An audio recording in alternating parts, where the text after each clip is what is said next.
Sebenarnya elit Jakarta itu sedang melakukan goncangan-goncangan politik dengan menggunakan agama ke kita gitu. Di atasnya salaman, kalian masih berantem kan, itu kan masalahnya kan? Dirinya karena kurang ngerti kan. Coba bayangkan Jokowi ya, jeung Prabowo teh musuhan. Kemudian Prabowo gabung jadi Menhan, jeung pemajikan gelut kene gitu loh. Dia coba bayangkan, orang salaman. Prabowo didukung ke Jokowi, ngelawan Anies, mendadak Prabowo yang dulu diagung-agungkan sebagai pembawa Khattab lah, pembela Islam lah, mendadak jadi kafir seperti Jokowi tahun sebelumnya gitu. Coba, ini politik dinamis. Apakah Anies jelek? Belum tentu 2029 kalau ada momentum salaman deh. Sementara di bawah gelut kene dengan isu-isu agama itu loh. Nah itu yang menurut saya yang agak mengkhawatirkan dari politik agama. Jadi saya bukan anti Islam, tapi saya anti politik Islam atau anti politik Kristen juga. Kalau ada orang di NTT atau di Papua yang juga menggunakan Kristen untuk melakukan mobilisasi politik, itu juga anti. Bawa image-nya kemudian saya kafir segala macam, ya dianggap doa lah Yus, gitu ya. Anggap doa ya. Dan insya Allah lah ya.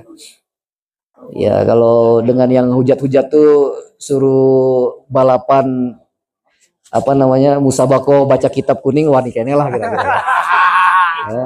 Tapi kan kita nggak perlu juga sombong untuk mengatakan itu. Tapi insya Allah lah ya, maksudnya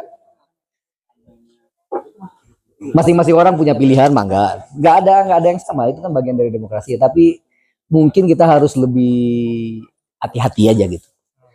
Karena sementara di atas itu ini hanya lahun walaibun ya, senda gurau, permainan.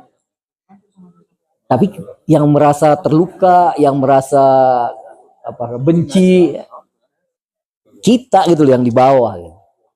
Tapi kalau kita melihat rasional, misalkan ini pertemuan politik Anies, Prabowo, ya udah mana yang paling di hati kita benar-benar yang bisa deliver policy, mana yang paling pinter, mana yang lebih promising. Ini kan lebih suasananya lebih enak. Tapi masalah itu bukan hanya masalah di Indonesia. Maksud saya kan Donald Trump di Amerika, di negara demokratis juga mempergunakan Kristen, isu Kristen untuk memenangkan dirinya kan. Kan ada Tea Party di sana.